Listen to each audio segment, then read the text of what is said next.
or situations. You guys called it a must-win for the Los Angeles Lakers last night, and they did just that. 94-85 over the T-Wolves. Luka led the way for the Lakers with 31 points, 12 rebounds, 9 assists. Reminder, the Mavs traded him in season for no apparent reason.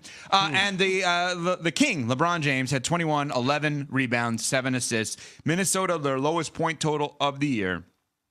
CC, as a Lakers fan, exhale or no? Well, it was a must-win game, and we won, so I feel good that we're not going to Minnesota down 0-2. I thought that last night LeBron and Luka were masterful. Even though they didn't shoot a high percentage from the field, they did a great job at being able to be active in a lot of other facets of their games. They were both great on the boards. They were great when it came to facilitating the greatness of others.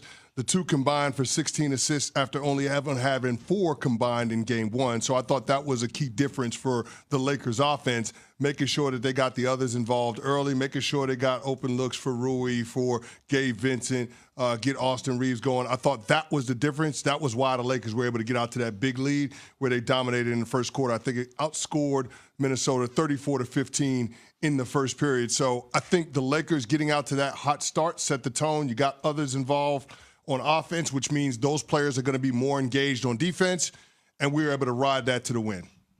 Small exhale for you. I know you're not a Lakers fan, but you did say must win last night for the Lakers. Like, good now?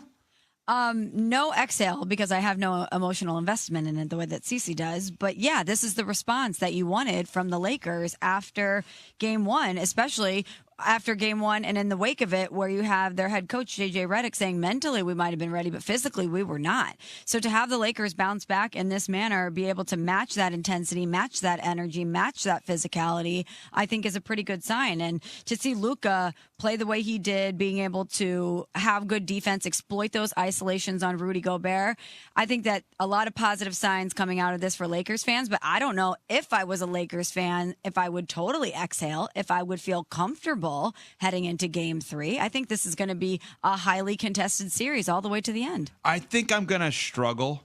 I got to be honest with you. Anytime we talk about Luka, not thinking about the Mavs, because when you just said, and many have said it also, that played good defense last night, I immediately go to Nico Harrison, defense wins championships. And then I don't know when I'm not going to do that, because it's the most stunning trade in the history of our lifetime.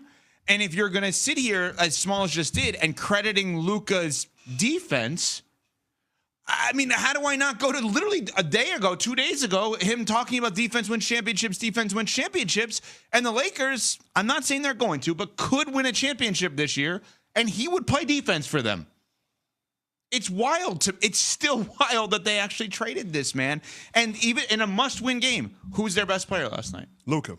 No Over question. the second greatest player to ever play the sport. Yeah, he was 1 assist away from a 30-point triple-double. Luka was phenomenal. In a must-win. But I guess the part that scares me as a Lakers fan is that both LeBron and Luka flirted with the triple-double. The two combined to score over 50 points. And yet the Lakers, like, they still didn't have complete control of the game until that LeBron James steal that happened with 3 minutes to go in the fourth quarter. Like they led wire to wire, but if you take the final 3 quarters of that game, the Timberwolves outscored the Lakers 70-60. So as a Lakers fan, I don't feel great about that. Like, Minnesota had a lot of things working against them. It was an off-shooting night. They only had 5 3-point makes off of 25 shots, so that's not great. They shot 38% from the field. And then, oh, by the way, you had Dante DiVincenzo and Naz Reid in early foul trouble, which screwed up the rotation for Chris Finch, and they were never able to get into an offensive flow. DiVincenzo had 3 fouls in the first quarter. Naz Reid picked up his 3rd foul early in the second quarter. Right. So when you don't have those 2 key cogs, it's a much different Minnesota Timberwolves offense. It's a much different Timberwolves team altogether. And so I think the Lakers took full advantage of that, but you can't rely on that every single night. You can't rely on the refs having 46 fouls called in the game. You just can't rely on that. So I just wonder if what we saw in game 2 was going to be the norm for the rest of the series, or whether that's going to be the outlier. I still haven't made up my mind about that. But you got a tale of two teams when you watch the first two games of this series for the Lake Show, and that bothers me that you don't have more consistency against this Minnesota Timberwolves squad. Maybe a counter? Maybe. They're playing a team that was in the Western Conference Finals last year that many, including yourself, have said may have the face of the league in a few years, and this is an abnormal 3-6 matchup because if I told you this 6 was the 1 seed before the season, you would have believed it. That maybe the quote-unquote struggles for the Lakers should be happening because of how good the team is that they're playing. Yeah, but Minnesota traded away a guy that was the number 1 overall pick once upon a time, and he's going to be an all-NBA performer in Karl Anthony Towns this offseason. Yep. So you can't really compare what we got from Minnesota last year to this year. It's not the same team. No. And so I guess that's the concern that I have. This is not supposed to be as good a Minnesota team as what we saw last year, and yet it feels like this is going to be a long series for the Lakers, and I wasn't sure coming into this matchup that was going to be the case. The two other games last night, quickly here, were the Pacers up 2-0 on the Bucks now with their win last night over Giannis. I mean, Giannis had a great game, 34-18. We went through the ESPN bet parlays yesterday with some Bucks stuff, and we're like, maybe we stay away from the Bucks because we were a little bit nervous about that, even with Dame coming back off of the potentially horrific blood clot that he had. And then last night, Oklahoma City just continues to destroy Memphis. And thank you to CeCe Smalls because post-show, I said I may go ESPN bet minus 14.5 Grizzlies to cover. Plus 14. I get that wrong every time. Plus 14.5 with the Grizzlies on ESPN bet.